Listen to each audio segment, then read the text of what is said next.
주님여 이 손을 꼭 잡고 가소서. 약하고 피곤한 이 몸을 폭풍우 흑암 속 해치사 빛으로 손잡고 날 인도하소서. 2절에 보면 인생이 힘들고 고난이 겹칠 때 주님이여 날 도와 주소서.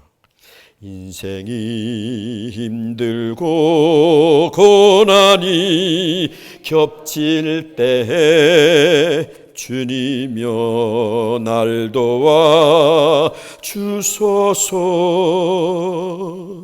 외치는 이 소리 귀 기울이시사 손잡고 날 인도하소서. 이사야서에 보면은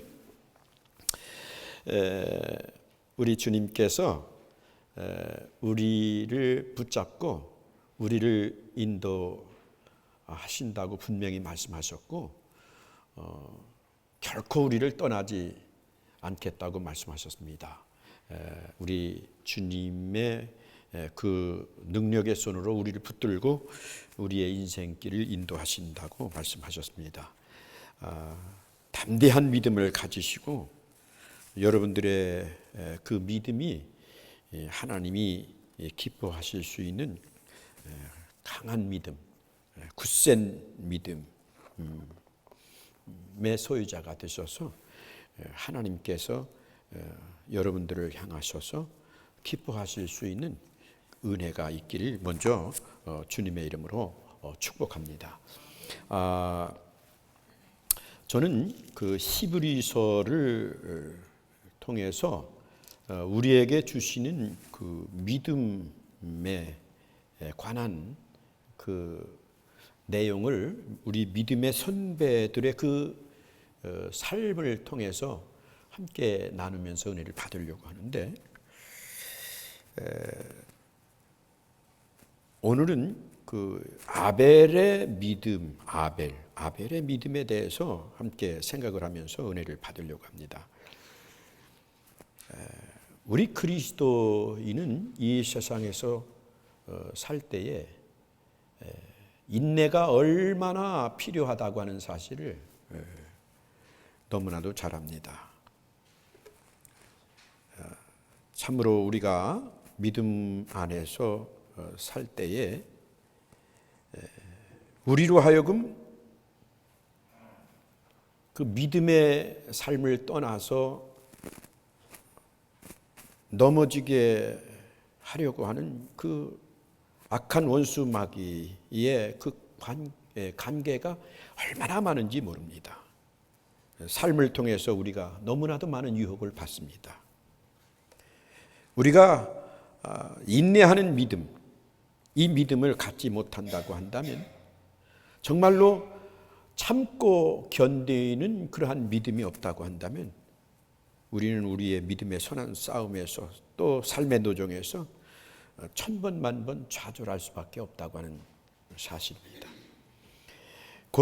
디모데후서를 통해서 저는 사도 바울의 그 마지막 순간에 디모데를 향해서 그 간증하고 있는 그 내용을 항상 저는 묵상을 합니다. 우리가 참 사는 그 처음도 중요하지만 또 삶을 사는 그 과정도 굉장히 중요하지만 그 마지막이 얼마나 중요하다고 하는 사실은 누구도 부인할 수가 없습니다. 여러분들은 이러한 말을 들으시면 어떻게 생각할지 모르지만 저는 하나님 앞에 죽음에 대해서 기도를 하고 있습니다. 하나님, 부족하지만 마지막 죽는 그 순간 속에서 하나님께서 영광을 받으실 수 있는 죽음을 맞이하게 해달라고. 때로는 기도하다가 하나님 앞에 갈 수 있었으면 저 좋겠습니다. 때로는 우리 성도들이 신 목사의 죽음을 보고서 또 하나님 앞에 영광을 돌릴 수 있는 그러한 참 아름다운 죽음도 또 생각을 하게 됩니다.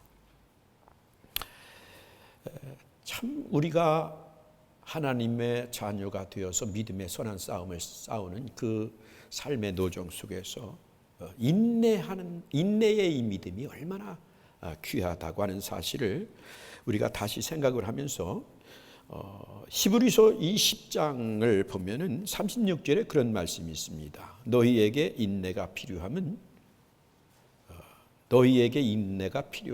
이 말은 우리 그리스도인에게는 인내가 필요하다는 말이에요. 너희가 하나님의 뜻을 행한 후에 약속을 받기 위함이라. 새 번역에 보면 여러분이 하나님의 뜻을 행하고서 약속해 주신 것을 받으려고 한다면 인내가 필요합니다. 인내가 필요합니다 하는 말씀입니다. 사랑하는 성도 여러분, 하나님은 반드시 보상해 주십니다. 믿습니까? 반드시 보상해 주십니다. 믿음을 가지고 믿음의 선한 싸움을 잘 싸운 당신의 자녀들의 삶을 반드시 보장해 주십니다. 우리 침례교 목사님 중에 박기영 목사님이 계셨어요. 그분 목사님은 너무나도 그 신실하신 목사님이었고 침례교회에서 굉장히 참 존경하시는 목사님이셨는데 일제시대 때 이 신사참배 때문에 순교를 당하시고 그리고 자손들이 공부를 하나도 못했어요. 아버지가 목사이고 또 아버지가 일제시대 때에 일본 사람들이 원하는 그 신사를 거절하니까 그 가정에 수많은 그 어려움이 닥치게 되고 그래서 그 자녀들이 공부를 하나도 하지 못하고 일자무식으로 농사 짓고 또 다른 일을 하게 되었습니다.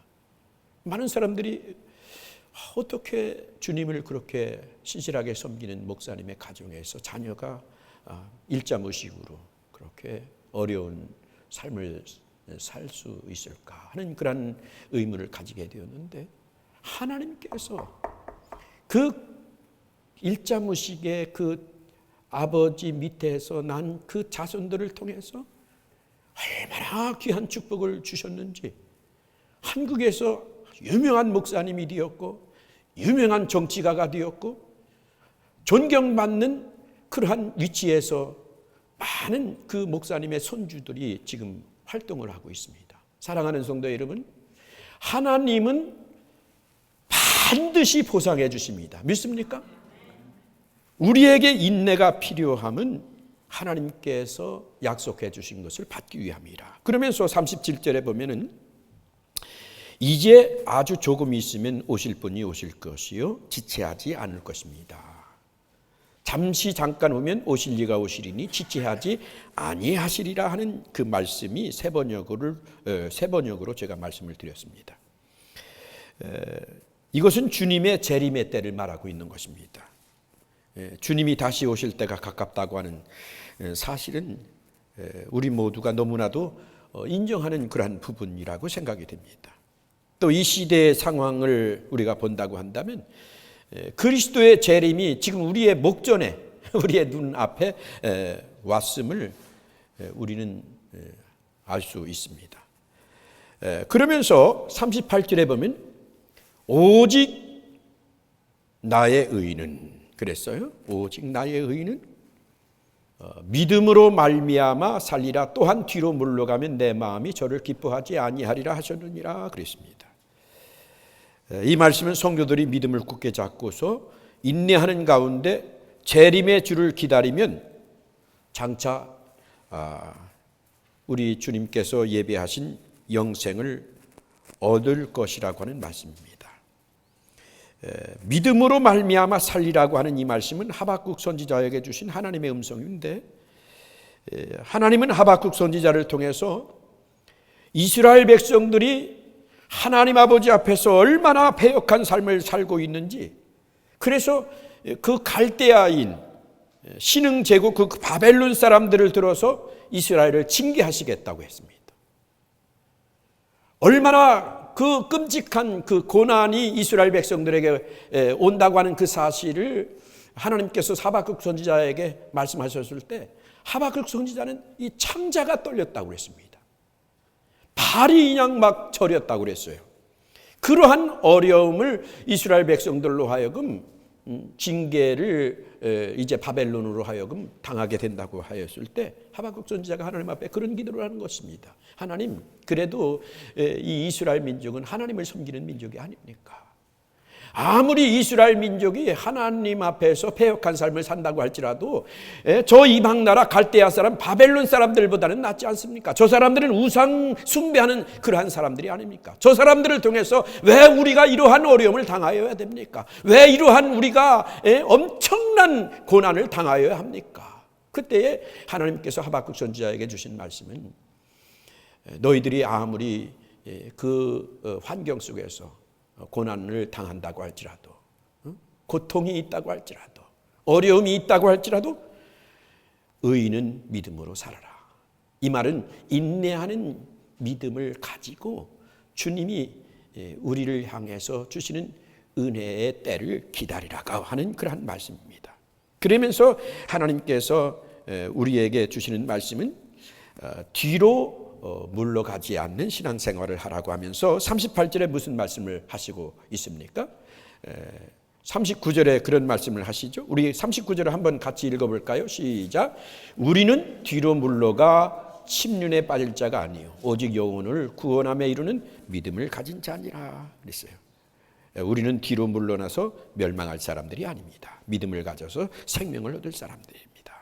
그래서 그리스도를 믿는 사람들은 영생을 누리게 될 자들이고 또 상급을 받을 자라고 하는 그러한 말씀을 하시면서 우리 그리스도인에게 인내하는 믿음, 참고 견디는 믿음, 어떠한 환경에 처하여 있다고 할지라도 어떠한 어려움이 내 삶을 짓누르고 나로 하여금 견디기 어려운 그러한 삶을 살게 하는 그 문제가 있다고 할지라도 낙심하지 말고 그저 주님을 바라보고 주님만을 의지하고 주님의 약속만을 내 마음속에 부여잡고 그리고 견뎌라. 할렐루야.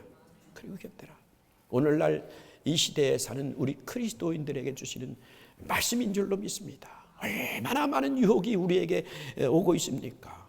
물론 우리가 지금 이 미국 땅에서 신앙생활을 하는 사람들은 뭐 그러한 문제하고는 상관이 없겠지만은 저 북한이나 또 모슬렘 지역에 있는 그리스도인들의 삶은 이루 말할 수 없는 환난과 핍박 속에서 그들의 그 믿음을 가지고 주님을 바라보면서 인내하는 그 신앙 생활을 하는 그 성도들을 우리가 바라볼 때 우리는 그들을 위해서 기도해야 될 줄로 믿습니다. 그리고 우리는 이 따위에서 더 믿음 안에 바로 서기 위해서 보라 지금은 은혜 받을 만한 때라고 그랬습니다.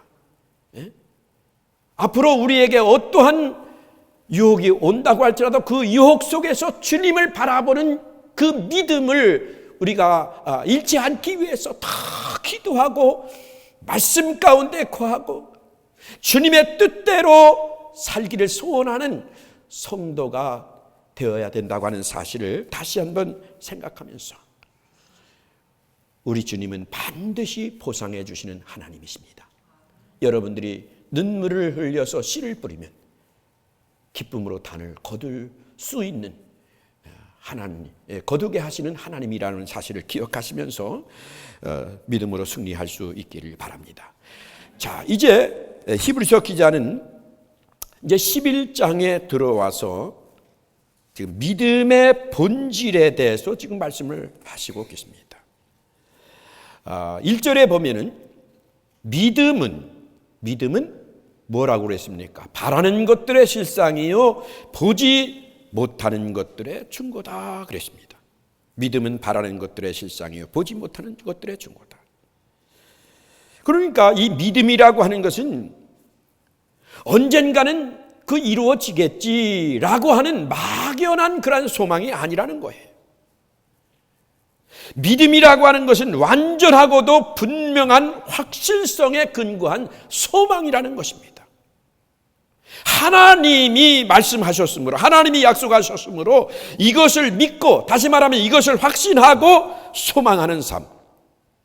그런데 우리가 가지고 있는 그 소망이 지금 보이지 아니하지만은 그 소망은 보이는 것보다 내게 더 확실하게 이루어진다고 하는 그 사실을 내가 믿는 것. 이것이 바로 믿음이라는 거예요. 그래서 사실 우리가 이 따위에서 믿음으로 사는 사람들의 삶을 보면은 이따금씩 아주 그 정상적인 그 삶을 무시하는 경우가 있습니다. 그 예가 히브리서 11장 26절에 보면 모세에 대해서 그런 말씀을 하고 계십니다. 모세에게 무슨 말씀을 하시냐면 26절에 보니까 그는 그리스도를 위하여 받는 능력을 애굽의 모든 보화보다 더 큰 재물로 여겼으니 이는 상 주시는 이심을 받았습니다. 그런 말씀을 하고 계십니다. 그리스도를 위하여 받는 능력, 그리스도를 위하여 받는 능력을 애굽의 모든 보화보다 더 큰 재물로 여겼다. 이는 상 주시는 이심을 바라봅니다. 지금 모세는 애굽의 모든 지금 보화를 또 부귀를 지금 포기합니다. 그러면서 무려 1500년 후에 오실 그리스도를 위해서 고난받기를 즐겨했다는 그러한 말입니다. 1500년 후에 오실 그리스도를 바라보면서 그는 소망을 가지고 그 소망을 현재의 확실한 그러한 실상으로 그 마음속에 확신하면서 현재의 모든 보화를, 현재의 모든 부귀를 버렸다고 하는 것입니다. 이것이 바로 믿음으로 산 사람들의 모습이고 또 이따금씩 아주 정상적인 것을 무시하는 그러한 믿음의 사람들의 모습입니다. 여러분 다니엘서도 다니엘 세 친구를 보면 또 우리가 이해를 할 수 있는데 이 사드락과 메삭과 아벳노고가 살고 있었던 그 나라가 바벨론 나라고, 그 바벨론의 그 느부갓네살 왕은 당대에 살아있는 최고의 권력자입니다. 그 권력자 앞에서, 그 권세 앞에서 그가 굴복을 합니다. 굴복을 하지 않습니다. 두라 병기에 그 금신상을 세워놓고 그 우상, 그 금신상에게 절을 하라고 하는 그 바벨론 그 살아있는 권력자 앞에서의 그 명령을 지금 거절하고 있는 겁니다. 거부하고 있는 겁니다. 그래서 그 권력자가 너희들이 내 말을 거역하면 지금 저 풀무불을 7배나 더 뜨겁게 해서 저 풀 속에 집어넣겠다고 위협을 하고 있었지만은, 그러나 이 세 친구들은 그 풀무불 앞에서 또 그 살아있는 권력자 느부갓네살 앞에서 하나님을 택하고 있는 그러한 모습을 볼 수 있습니다. 비록 자기의 눈에 하나님이 보이지 아니했지만은 하나님에 대한 전폭적인 신뢰를 가지고 세상에 굴복하지 않는 모습, 세상의 우상에 굴복하지 않는 모습, 세상의 더러운 재물에 더러운 이제 그 어떠한 권력 앞에 굴복하지 않는 그러한 모습, 이것이 바로 믿음을 가지고 세상 속에서 살고 있는 성도들의 담대한 모습입니다. 그러면서 11장 2절에 보면은 무슨 말씀이 있느냐 하면은 선진들이 이로써 증거를 얻었느니라. 이 선진들이라는 말은 구약 시대에 살았던 성도들을 얘기하는 겁니다. 이 구약 시대에 살았던 이 성도들이 바로 이 믿음을 가지고 증거를 얻었다는 말은 하나님 아버지 앞에서 인정을 받았다, 칭찬을 받았다는 그런 말입니다. 그러면 하나님 아버지 앞에서 인정을 받고 칭찬을 받았던 그 선진들의 믿음은 무슨 믿음입니까? 세상을 두려워하지 않는 믿음. 세상에 어떠한 불의와 타협하지 않는 그러한 믿음.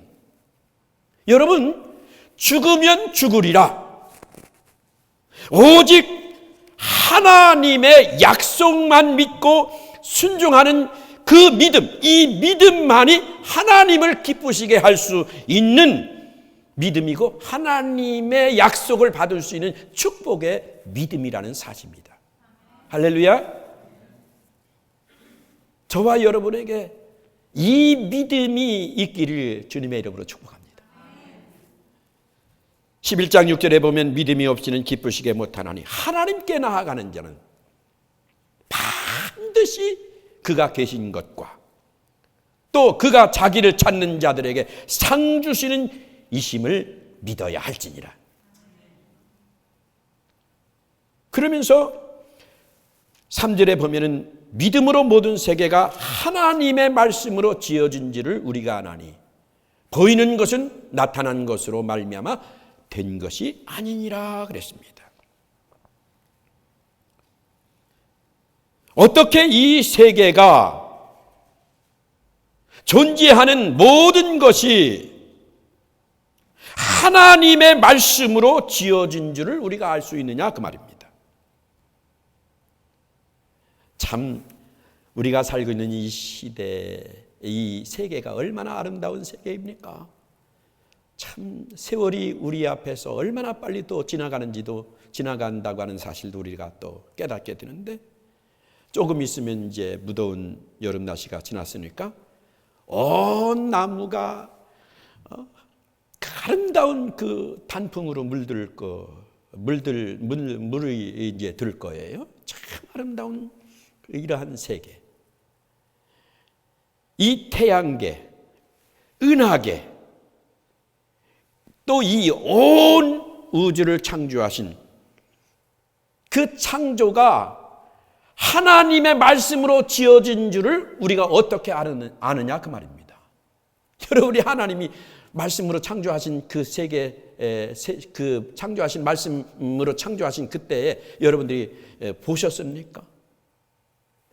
그런데 우리는 어떻게 하나님이 이 우주를 창조하셨다고, 이 지구를 창조하셨다고, 이 땅의 모든 하나님이 지으신 세계가 지금도 하나님의 그 섭리 속에서 보존되고 운행되고 있다는 사실을 우리가 어떻게 할 수 있느냐 그 말입니다. 그것은 하나님의 말씀을 믿는 믿음이 우리에게 있기 때문입니다. 믿습니까? 하나님의 그 말씀을 믿는 그 믿음 때문에 우리는 이 세계가 하나님이 지으셨습니다, 당당하게 말할 수 있는 거예요. 지금도 이 세계를 보호하고 또 운행하시는 분은 하나님이십니다. 이것을 우리는 조금도 의심하지 아니하고 말할 수 있는 것입니다. 그것은 믿음 때문에 그렇게 우리가 알 수 있는 거예요. 찬송가에 믿음으로 사는 자는 하늘 위로 받겠네. 무슨 일을 만나든지 만사형통하리라. 무슨 일을 만나든지 만사형통하리라. 염려하지 않기를 주님의 이름으로 축복합니다. 세상 염려하지 말고 오직 의인은 믿음으로 말미암아 살리라고 하셨으니까 믿음으로 사실 수 있기를 바랍니다. 오늘 나의 삶을 하나님께 맡기세요. 내일의 모든 문제도 하나님께 맡기세요. 여러분들의 일평생에 앞으로 모든 어떠한 일이 닥칠지라도 그거 미리 소급해서 염려하지 말고 하나님께 맡기시고 그저 하나님의 손에서 자유하게, 하나님의 손에서 어린아이와 같이 해피하게 여러분들이 살 수 있기를 주님의 이름으로 축복합니다. 주님이 여러분들을 책임져 주십니다. 이 세상이 어떻게 돌아가든지 어떠한 일들이 내 곁에서 벌어진다든지 그거 두려워하지 말고 오직 의인은 믿음으로 말미암아 살리라고 하시는 하나님의 음성을 듣으시고 오늘도 내일도 믿음으로 사셔서 여러분들의 삶을 하나님께서 기뻐하시는 믿음의 삶을 살 수 있기를 주님의 이름으로 축복합니다. 오늘 본문 4절을 우리가 생각하면서 이 아벨의 믿음은 어떠한 믿음인가 하는 사실을 잠시 생각을 하려고 합니다. 4절을 보시면 믿음으로 아벨은 가인보다 더 나은 제사를 하나님께 드렸습니다. 이런 제물을 드림으로써 그는 의인이라는 증거를 받았으니 하나님께서 그의 예물에 대하여 증언하여 주신 것입니다. 그는 죽었지만 이 믿음으로 말미암아 아직도 말하고 있습니다. 하나님의 창조로 인간이 존재하기 시작한 이래 인간의 두 번째 세대인 이 아벨, 지금 이 아벨이 20세기, 21세기를 향해서 우리들을 향해서 지금 말하고 있는 내용이 무엇인지에 대해서 지금 말하고 있습니다. 지금 우리에게 말하고 싶어하는, 그분이 우리에게 말하고 싶어하는 말씀이 무엇입니까? 히브리서 11장은 한 단어로 말하고 있는데 믿음에 대해서 말하고 있습니다. 믿음의 메시지, 이것이 우리에게 들려주는 메시지인데 오늘 본문에서 우리는 아벨의 믿음을 세 가지로 발견할 수 있습니다. 첫째로 더 나은 제사를 드렸다는 겁니다. 아벨의 믿음은 더 나은 제사를 드렸다. 두 번째로 의롭다 하심을 얻는 일입니다. 세 번째로 죽었으나 오히려 말하는 그러한 일입니다. 이 모든 일들은 그를 믿었기 때문에, 누굽니까? 하나님을 믿었기 때문에 더 나은 제사를 드린 것이고, 또 더 나은 제사를 드렸기 때문에 하나님으로부터 의롭다함을 받은 것이고, 그가 의롭다 하심을 받았기 때문에 그는 오고 오는 모든 믿음으로 사는 사람들에게 말하고 있는 것입니다. 그러므로 더 나은 제사를 믿음으로 더 나은 제사를 드렸다는 말은 굉장히 중요한 말입니다. 창세기 4장 1절에 아담이 그 아내 하와 동침함에 하와가 잉태하여 가인을 낳고 이르되 여호와로 말미암아 내가 등남하였다 하니라고 말하고 있습니다.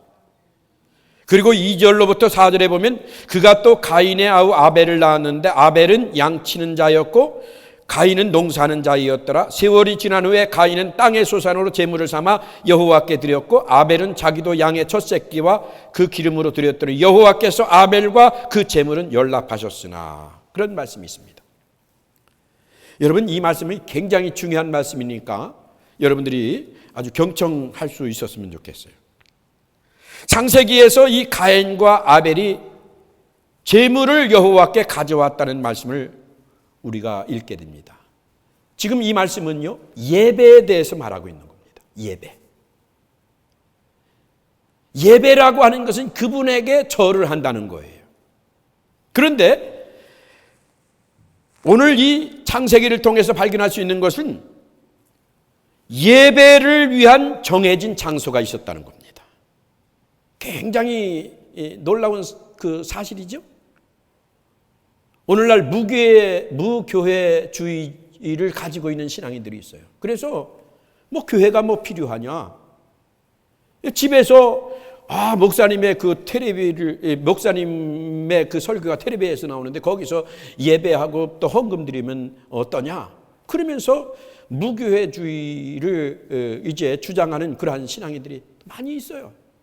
그런데 여기 성경에 보니까 예배를 위한 정해진 장소가 있었다는 거예요. 또 예배를 위한 정해진 시간이 있었다고 지금 말하고 있습니다.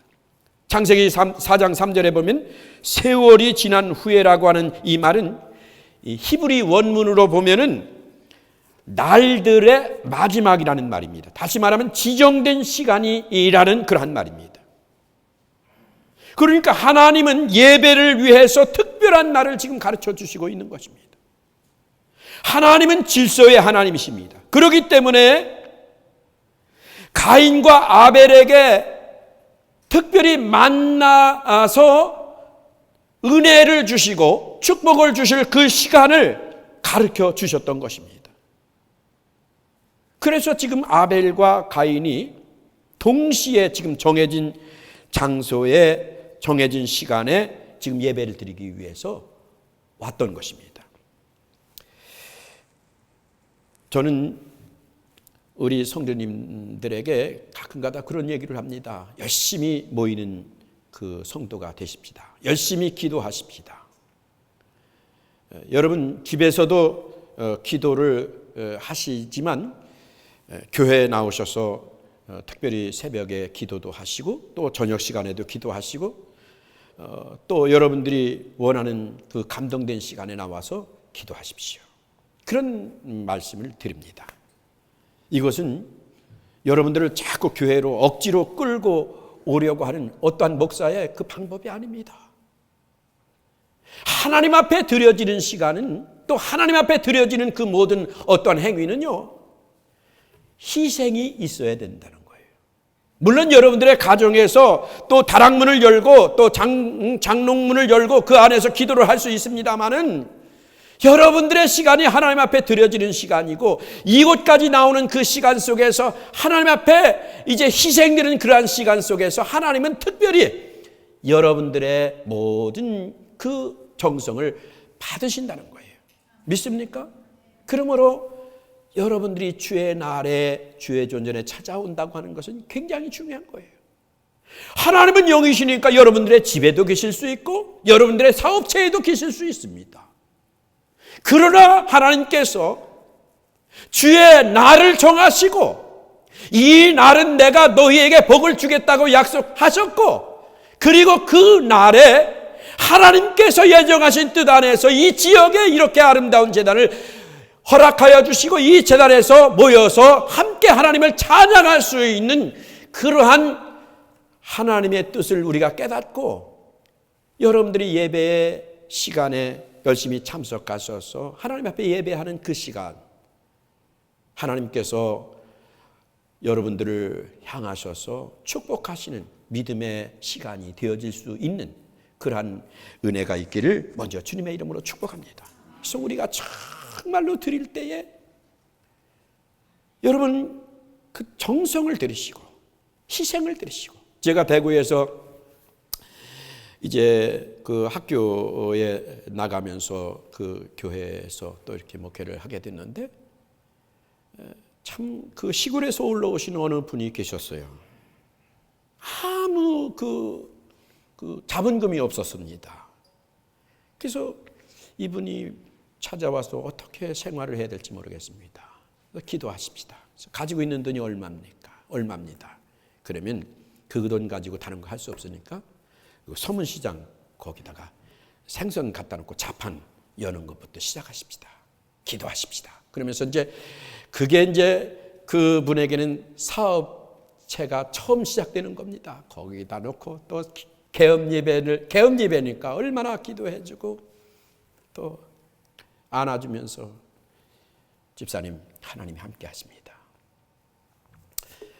11조를 어떻게 해야 될 것인지 말하고 있는 거예요. 이제 그 자판에서 명태 그 팔고 남았는데 다음에 그것을 한 더 해서 팔면 좀 이익이 더 남겠는데 11조를 좀 어떻게 할까요? 너무 작은데요. 그래서 제가 그랬어요.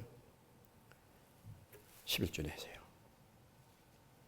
이익이 없어서 반짝을 다음에 사다가 놓고 팔을 수 있는 그러한 지경이라고 할지라도 11조로 하세요.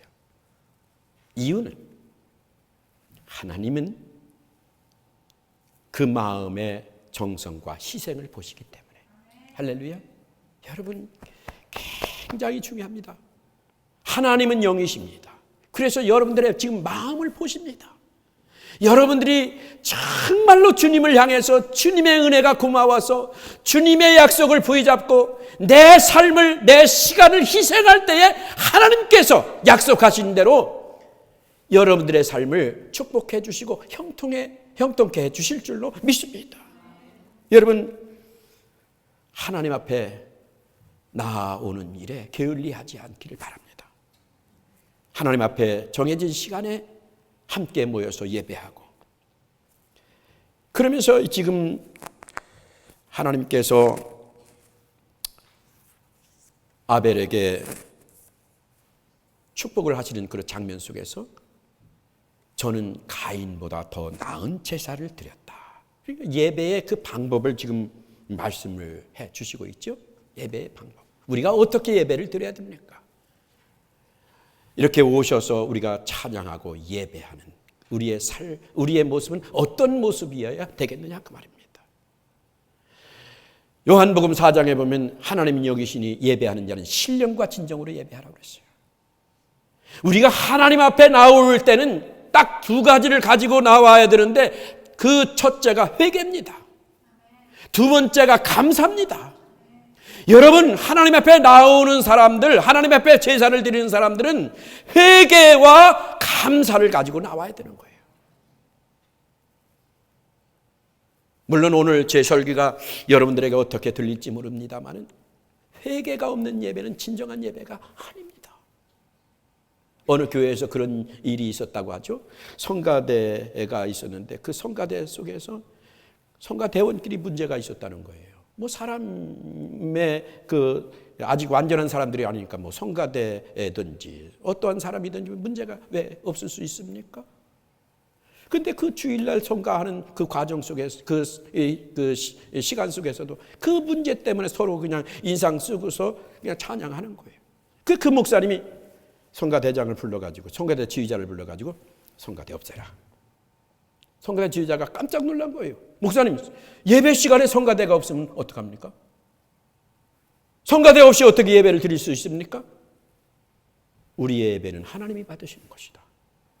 지금 성가대원끼리 서로 화합하지 못하고 사랑하지 못하고 하나님 앞에 사랑한다고 찬양한다고 하는 그 찬양을 하나님이 받으시겠습니까? 그것은 아니다. 없애라.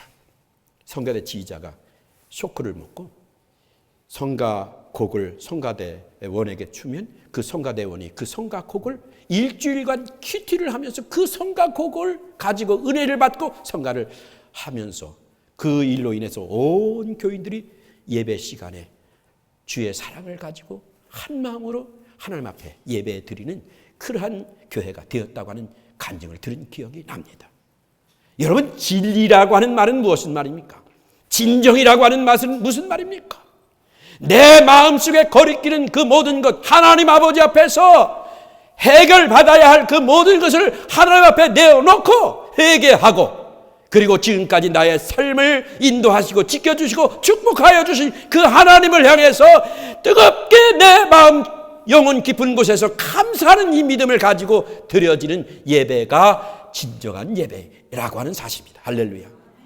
성령으로 진리로 예배하라. 그래서 오늘 여기 성경에 보면 하나님께서 아벨에게 이제 예배를 드릴 수 있는 그 방법, 아벨에게 주신 말씀이 아니고 아담에게 주셨고, 아담을 통해서 자기 아들 가인과 아벨에게 주신 그 예배의 그 방법은 여기 보니까 피의 제사라고 하는 사실을 발견할 수 있습니다. 믿음으로 아벨은 하나님께서 하신 말씀대로 지금 피의 제사를 양을 바쳐서 드렸습니다. 이것은 바로 순종하는 예배입니다. 아벨은 하나님을 믿었고 그분께 다가가서 하나님, 이것은 당신께서 바라신다고 말씀하셨던 것입니다. 내가 만일 이것을 가져오면 당신께서 나의 죄를 용서하시겠다고 말씀하셨습니다. 제가 그것을 가져왔습니다. 하나님, 당신을 믿습니다. 저는 제 자신의 죄를 인정하며 지시해 주신 구속의 방법 또한 인정합니다. 사랑하는 성도 여러분, 히브리서 9장 22절에 보면 피 흘림이 없이는 제사함이 없느니라고 말씀하고 있습니다. 믿음의 생활은 죄를 위한 이제 그 제사에서부터 시작을 하는 것입니다. 내가 죄인이며 죽을 수밖에 없으며 그분의 용서가 필요하며 그분이 계시하는 뜻을 받아들여야만 한다는 이 사실들은 하나님을 믿는 믿음 안에서 시작이 되는 것입니다. 누구든지 하나님 앞으로 나온 후에는 비로소 하나님을 믿는 생활을 하게 되는 것입니다. 그런데 지금까지 인간이 하나님 앞에 나아올 수 있는 유일한 길은 그가 하나님 앞에 나아올 때에 내 자신이 죄인임을 인정하는 것입니다. 그리고 그리스도라고 하는 하나님의 규정된 제사를 통해서 와야 하는 것입니다. 여러분, 하나님 앞에 나아갈 수 있는 다른 길은 없습니다. 제가 지금 이렇게 말하고 있는 것은 제 마음이 편협한 마음 때문에 하는 말이 아닙니다. 이것이 바로 진리이고 이것이 바로 성경에서 우리에게 가르쳐 주시는 말씀이기 때문입니다. 창세기 4장을 보면 십자가를 향한 대로가 굳게 닫혀 있는데, 아벨의 첫 번째 양은 즉 한 사람을 위한 한 마리의 양으로 드려졌습니다. 그 후에 유월절에는 한 가족을 위한 한 마리의 양이 드려졌습니다. 그리고 훨씬 뒤에 대속죄의 일에는 한 민족을 위한 한 마리의 어린 양이 드려졌습니다. 그리고 마침내는 갈보리에서 전 세계를 위하여 한 마리의 양이 드려졌는데, 그분이 바로 우리가 믿는 하나님의 아들 예수 그리스도이십니다. 하나님의 아들 예수 그리스도는 우리를 위해서 하나님께 드려진 한 마리의 어린 양입니다.